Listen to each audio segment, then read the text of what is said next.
आप the news words देख रहे हैं। मैं अरुण कुमार पांडे, नमस्कार। बिहार सरकार में आज एक बड़ा प्रशासनिक फेरबदल हुआ है। मुख्य सचिव बदल गए हैं, विकास आयुक्त बदल गए हैं। अमीर सुबहानी जो 30 अप्रैल को रिटायर होने वाले थे, उन्होंने वीआरएस ले लिया है। अब उन्होंने बीपीएससी का नया अध्यक्ष बनाए जाने की चर्चा है। अभी उसका नोटिफिकेशन नहीं हुआ है, लेकिन ब्रजेश मल्होत्रा राज्य के नए मुख्य सचिव और चैतन्य प्रसाद राज्य के नए विकास आयुक्त बन गए। अब तो चर्चा यह भी थी कि क्या होगा। जीके पाठक जो अपर मुख्य सचिव हैं, केंद्र सरकार में प्रतिनियुक्ति पर जाने के लिए उनके आवेदन को मुख्यमंत्री ने अनुमोदित कर दिया था, सहमति दे दी है। लेकिन अभी तो उनके जाने का इंतजार है, इसलिए कि वहाँ पोस्टिंग होनी है।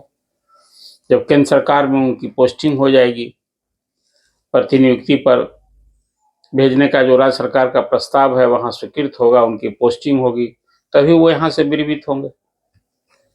कभी शिक्षा विभाग में तो कोई स्थिति बदली नहीं, न मुख्यमंत्री का वो आदेश बदला जिसमें उन्होंने स्कूल की टाइमिंग बदलने की बात की थी विधानसभा में। दोनों सदनों में इतना हंगामा हुआ, लेकिन बात वहीं की वहीं रह गई। आज तक मुख्यमंत्री का वो आदेश नहीं बदला कि 10 से 4 पढ़ाई और फिर 15 मिनट पहले शिक्षकों को आना है और 15 मिनट बाद जाना है। स्कूल के की जो टाइमिंग भी नहीं बदली।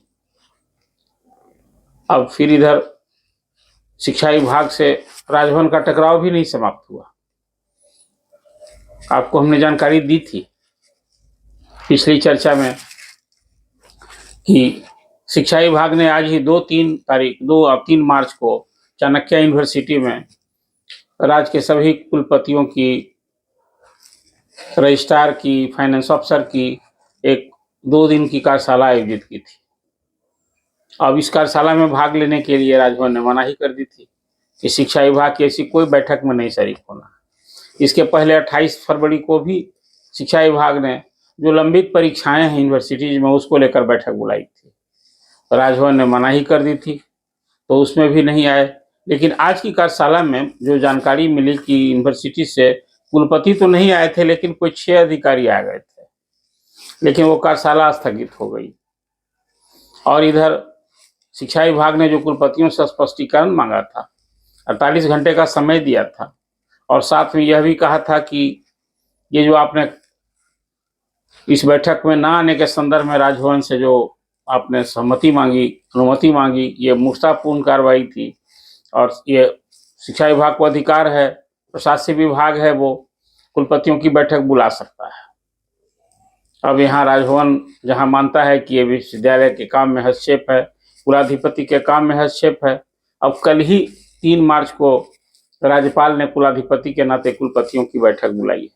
मैंने कुल मिला जुलाकर एक अभी जो विभाग के पाठक और राजभवन के बीच जो एक टकराव की स्थिति बनी है, वो भी दूर होने से रहा। वहीं राजभवन की ओर से मुख्य सचिव को चिट्ठी लिखी गई है कि जिस अधिकारी ने कुलपतियों के संबंध में ऐसी चिट्ठी लिखी है कि आपने राजभवन से अनुमति मांगकर मूर्खतापूर्ण कार्रवाई की है, ऐसे अधिकारी पर कार्रवाई कीजिए। और साथ ही जिसके निर्देश पर यह आदेश जारी हुआ उसके खिलाफ ही कार्रवाई कीजिए। मतलब वो आदेश तो जो कुलपतियों को लिखा गया था, उच्च शिक्षा की निदेशक रेखा कुमारी ने लिखा था, उस पर भी सरकार ने कुछ नहीं किया। अब मुख्य सचिव बदल गए हैं। ब्रजेश मल्होत्रा 4 मार्च से काम शुरू करेंगे।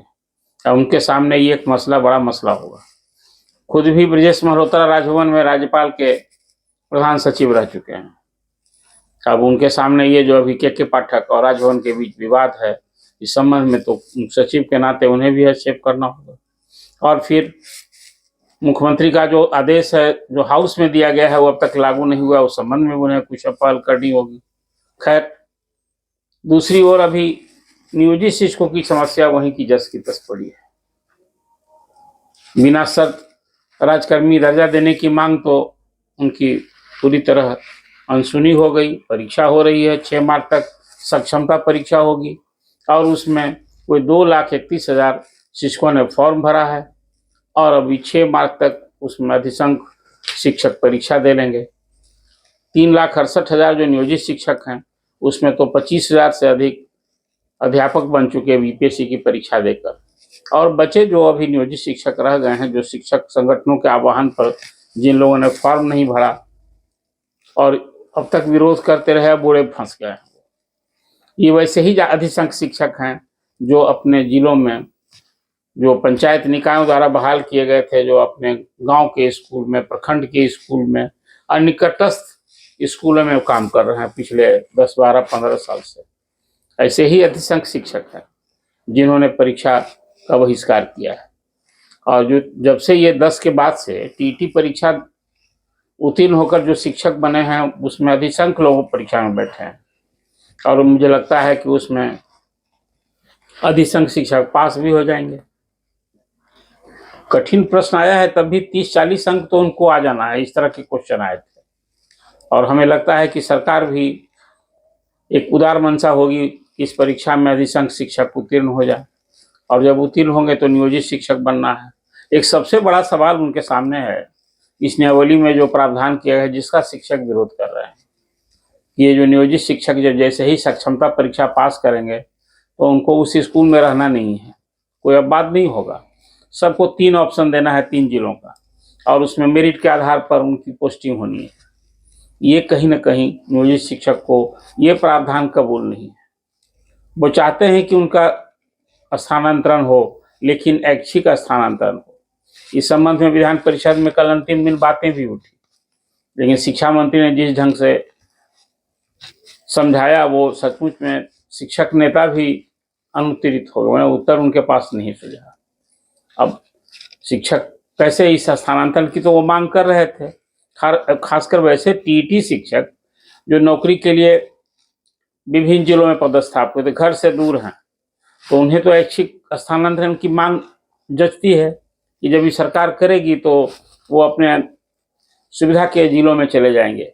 लेकिन जो शिक्षक गांव घर के स्कूल में पोस्टेड हैं, निकटस्थ स्कूल में पोस्टेड हैं, उनके लिए ये नियमावली में जो प्रावधान है ये कहीं ना कहीं उनके गले की फांस बन चुका है। दूसरी बार वो सेवा निरंतरता की बात है, जो नियोजित शिक्षक उत्तीर्ण होंगे वो सभी, उनकी सेवा नहीं हो जाएगी, तो इतने वर्षों तक काम की उनकी सेवा की गणना नहीं होगी, तो उसका वेतन लाभ भी उन्हें नहीं मिलेगा। ये एक बड़ी समस्या है। अब इसका निदान तो फिलहाल शिक्षक आपस में बट गए हैं, जहां सक्षमता परीक्षा का विरोध कर रहे शिक्षक, जिन्होंने शिक्षक एकता मंच बनाया है, वो तो परीक्षा का बहिष्कार कर रहे थे, और फिर बिना शर्त चाहते हैं कि उन्हें राजकर्मी का दर्जा मिले। लेकिन राजकर्मी का दर्जा तो बिना शर्त तब मिलना नहीं है, परीक्षा हो गई, पास करेंगे तो मिलेगा। लेकिन जो शिक्षक परीक्षा ही नहीं दिए हैं या फेल भी कर गए हैं, भले ही अब सरकार उनके सेवा से नहीं हटाए, हालांकि एक आदेश भी विभाग का निकल चुका था कि 3 बार जो परीक्षा देंगे अब फेल हो जाएंगे उनको सेवा से हटा दिया। सरकार ने भरोसा दिलाया है कि अब ये कार्रवाई नहीं होगी। अब इस संबंध में भी एक आदेश निकलना बाकी है। और नियोजित शिक्षकों के लिए 5 परीक्षा होनी है, 3 तो ऑनलाइन होनी है, 2 ऑफलाइन परीक्षा होनी है, लिखित परीक्षा। तो अभी तो पहली परीक्षा हुई है, अभी 2 अवसर और मिलेंगे ऑनलाइन का, और फिर 2 बार लिखित परीक्षा मिलेगी। सरकार की मंशा है कि ये परीक्षा लेकर के सभी नियोजित शिक्षक इसमें उत्तीर्ण हो जाएं, और जब सब उत्तीर्ण हो जाएंगे तो अभी जो विशिष्ट शिक्षक का जो दर्जा मिला है, ये तो अब कोई नियोजित शिक्षक रह नहीं जाएगा, ये सभी विशिष्ट शिक्षक होंगे। और ये जब सभी इन लोगों का जो कैडर है वो सब जिला कैडर हो जाएगा। प्राइमरी स्कूल के टीचर का जिला कैडर है और हाई स्कूल के टीचर का प्रमंडल कैडर बना है। लेकिन कुल मिला जुला कर अभी नियोजित शिक्षकों की समस्या जस पड़ी है, न स्कूल की टाइमिंग बनी, न नियोजित शिक्षकों की समस्या का कोई निदान निकला। अब विभाग में भी हालत दूसरी है। विभाग में जहां अधिकारी अभी एक पाठक का खौफ कायम है, वो अपने ढंग से काम कर रहे हैं, और अब ये देखना है कि जो शोकॉज दिया गया था वीसी से, उसका टाइम तो आज समाप्त हो गया। पता नहीं, विभाग ने जिस ढंग से चेताया था शायद एफआईआर की भी तैयारी हो रही थी, ऐसी चर्चा थी। अभी देखना है कि शिक्षा विभाग उन कुलपतियों के खिलाफ कौन सी कार्रवाई करता है। कल कुलाधिपति राज्यपाल फिर क्या फैसला लेते हैं, राज्य सरकार को फिर किस रूप में इस मसले को हल किया जाता है। लगता है कि मुख्यमंत्री और राज्यपाल के बीच फिर कोई बैठक हो सकती है।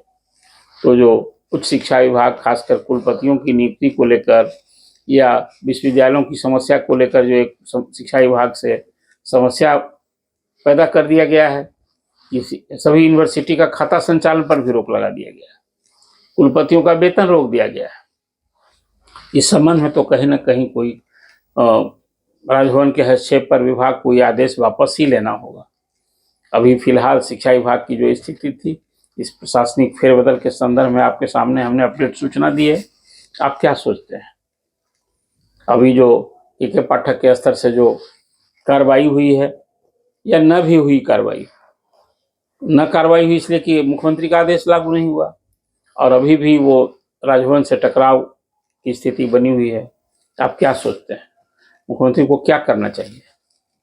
आखिर उन्हें तो के पाठक को केंद्रीय प्रतिनिधि पर भेजने का निर्णय ले लिया, लेकिन जब तक पोस्टिंग नहीं होती है वहाँ, तब तो वो तो जाएंगे नहीं।